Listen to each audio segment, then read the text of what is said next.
नमस्कार, मैं सोहनलाल इस वीडियो में कला और कला की परिभाषा के ऊपर चर्चा करूंगा। कला शब्द की उत्पत्ति संस्कृत के विद्वानों ने कल धातु से मानी है, जिसका अर्थ सुंदर, मधुर, कोमल या सुख लाने वाला है। कुछ विद्वानों ने इसे कै अर्थात आनंद का लाने वाला माना है। शिल्प, हुनर या कार्य कौशल आदि के अर्थ में कला शब्द का प्रयोग सर्वप्रथम भरत मुनि के नाट्यशास्त्र में पहली शताब्दी के लगभग हुआ है। पंडित भोलानाथ तिवारी के अनुसार यदि हम कला की परिभाषा करें तो उन्होंने लिखा है कि कला शब्द ललित कला तथा शिल्प उपयोगी कला के लिए प्रयुक्त हुआ है। इससे पहले कला के स्थान पर शिल्प शब्द का ही प्रयोग हुआ है। पाणिनि की अष्टाध्यायी में शिल्प शब्द का प्रयोग ललित कला, उपयोगी कला दोनों कलाओं के लिए हुआ है। कौशिक की ब्राह्मण में संगीत को भी शिल्प कहा गया है। इससे यही अनुमान लगाया जा सकता है कि भरत मुनि के नाट्यशास्त्र की रचना से पहले कला शब्द के स्थान पर शिल्प शब्द का ही प्रयोग किया जाता रहा है। क्षेमराज की शिवसूत्र त्रिमर्शनी में वस्तु का रूप संवारने वाली विशेषता को कला कहा गया है। वात्स्यायन के कामसूत्र तथा शुक्र नीति आदि अन्य ग्रंथों में 64 प्रकार की कलाओं का वर्णन मिलता है। यद्यपि कलाओं के नामांकन में कुछ भेद हैं, परंतु सबके दृष्टिकोण में समानता है। कुछ जैन ग्रंथों में 72 कलाओं का भी वर्णन है। कश्मीर के एक विख्यात पंडित क्षेमेंद्र ने एक कला विलास पुस्तक लिखी, जिसमें विविध कलाओं का विशद वर्णन है। इसमें 64 तो केवल उपयोगी कलाएं हैं, जिसमें धर्म, अर्थ, काम व मोक्ष की प्राप्ति होती है, तथा सुनार किस प्रकार से सोना चुराता है उसकी भी 64 प्रकार की कलाएं हैं।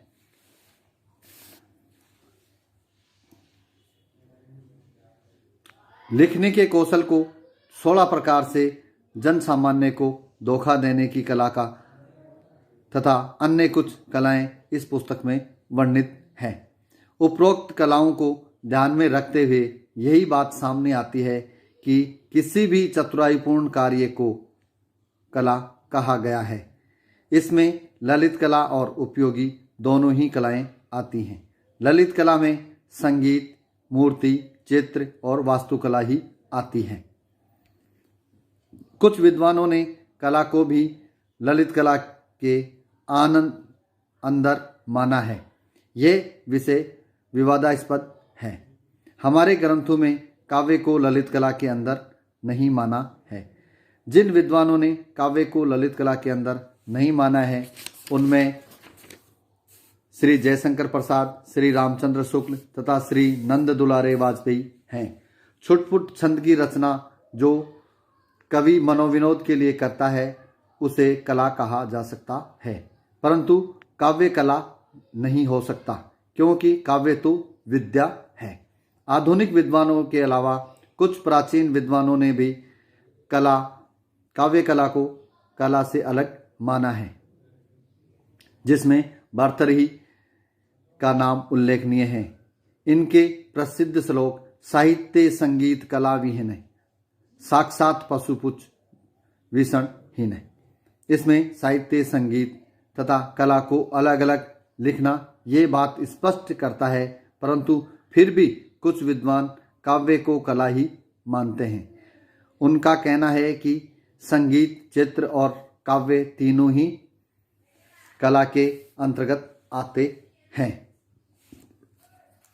इसका एक मूल कारण यह है कि तीनों ही रस उत्पन्न करते हैं। यद्यपि जितना रस काव्य से उत्पन्न होता है उतना संगीत तथा चित्र से नहीं हो पाता, परंतु रस अवश्य उत्पन्न होता है। यही मूल तत्व तीनों में मिलता है। इसलिए काव्य को कला के अंतर्गत माना जाना उचित ही है। विष्णु धर्मोत्तर पुराण में भी, जिसकी रचना 7वीं शताब्दी के लगभग हुई है, काव्य, संगीत तथा चित्र आदि का एक ही दृष्टि से वर्णन हुआ है। इसमें संगीत स्वरों में उत्पन्न तथा चित्र के रंगों से उत्पन्न रसों को काव्य द्वारा उत्पन्न रसों से ही संबंधित बताया गया है। हम ये देखते हैं कि आत्मा तीनों में एक ही है, इसलिए यदि काव्य को भी कला माना जाए तो त्रुटि नहीं होगी। यूरोप में कला को आर्ट कहा जाता है। इस आर्ट शब्द की उत्पत्ति लैटिन शब्द आर्स या आर्टम से मानी जाती है। ये शब्द अर्धातु से बने हुए हैं, जिसका अर्थ पैदा करना, बनाना या फिट करना है। श्री भोलानाथ तिवारी के शब्दों में शारीरिक या मानसिक कौशल जिसका प्रयोग किसी कृत्रिम निर्माण में किया जाए वही कला है। इसका एक छोटा सा उदाहरण है मिट्टी के खिलौने। कलाकार मिट्टी लेता है और प्राकृतिक रूप को एक कृत्रिम रूप में बदल देता है। गीली मिट्टी से विभिन्न प्रकार के रूप बनाता है। यह रूप बनाना ही कृत्रिम कार्य है, कर्तव्य प्रधान है, जबकि विज्ञान में ज्ञान है। किसी प्राकृतिक वस्तु को कृत्रिम बनाना ही कर्तव्य है तथा वही कला है जिसमें कौशल का प्रयोग हुआ है। यदि कोई निर्माण बिना कौशल के किया गया है, जो भोंडा या असुंदर है, उसमें कला नहीं है। प्रारंभ में 13वीं शताब्दी में अंग्रेजी में भी कला शब्द का अर्थ कौशल ही था, परंतु 17वीं शताब्दी में कला का प्रयोग संगीत, मूर्ति, चित्र, नृत्य, काव्य तथा भाषण आदि के लिए हुआ है। ऑक्सफोर्ड जूनियर एनसाइक्लोपीडिया में ये बात कही गई है कि यद्यपि कला एक शाश्वत मानव क्रिया है, परंतु इसकी परिभाषा करना संसार भर में सबसे कठिन कार्य है। परिभाषा तो कला की दी जाती है, परंतु वह ललित कला की परिभाषा बन जाती है। पाश्चात्य विद्वान प्लेटो के अनुसार कला सत्य की अनुकृति है। यहाँ सत्य को सार्वभौमिक माना गया है। उसी सत्य को अनुकृति हमें संसार के जड़ चेतन सभी में दिखाई देती है।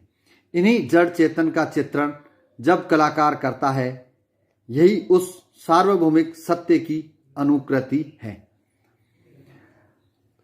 क्रोचे के अनुसार कला बाह्य प्रभाव की अभिव्यक्ति है, यानी कि बाहर से जितना भी प्रभाव पड़ता है वो मानव या कलाकार अभिव्यक्त करता है, तो वो उसकी अभिव्यक्ति होती है। रविंद्रनाथ ठाकुर के अनुसार कला में मनुष्य अपनी अभिव्यक्ति करता है। इसी के साथ अरस्तु ने कला प्रकृति के सौंदर्य में अनुभवों का अनुसरण है कहा गया है। और सिगमंड फ्राइड ने कला की परिभाषा के लिए कहा है कि दमित वासनाओं का उभरा रूप ही कला है। रविंद्रनाथ ठाकुर के अनुसार कला की परिभाषा, कला में मनुष्य अपनी अभिव्यक्ति करता है। और पाश्चात्य विद्वान क्रोचे ने भी कला बाह्य प्रभाव की अभिव्यक्ति है।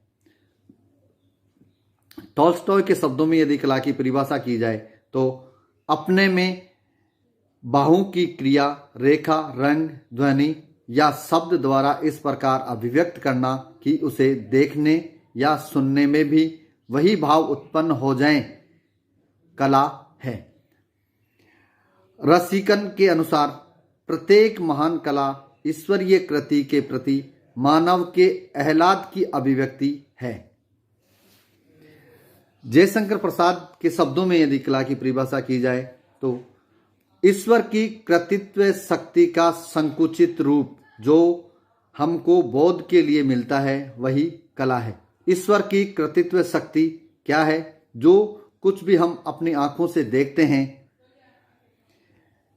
नदी, पहाड़, समुद्र, सूर्य, चंद्र, आकाश आदि। उदाहरण के तौर पर एक चित्र है जिसमें एक दृश्य में समुद्र तट आदि बने हैं और सूर्य अस्त हो रहा है।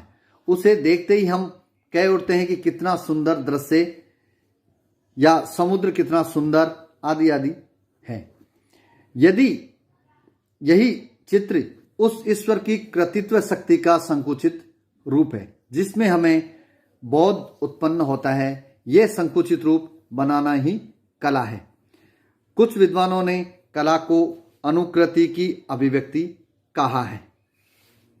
मैत्री शरण गुप्त ने कहा है कि कला शिवत्व की उपलब्धि के लिए सत्य भी सौंदर्य में ही अभिव्यक्ति है। उपरोक्त कलाओं की परिभाषा, सारी परिभाषाओं से यह ज्ञात होता है कि सब परिभाषाएं एक ही दिशा में ले जाती हैं, कि कुछ ढंग अलग अलग हैं परंतु सब वही अभिव्यक्ति की बात कहते हैं। अभिव्यक्ति के साथ कौशल जुड़ा हुआ है, बिना कौशल के कोई अभिव्यक्ति नहीं हो सकती।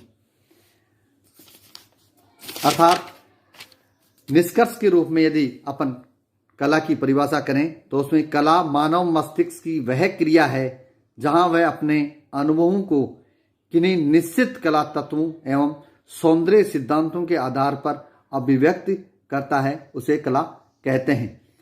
इस वीडियो में आज इतना ही। कल अपन अन्य वीडियो में कला का अर्थ और उसके महत्व के बारे में देखेंगे। धन्यवाद।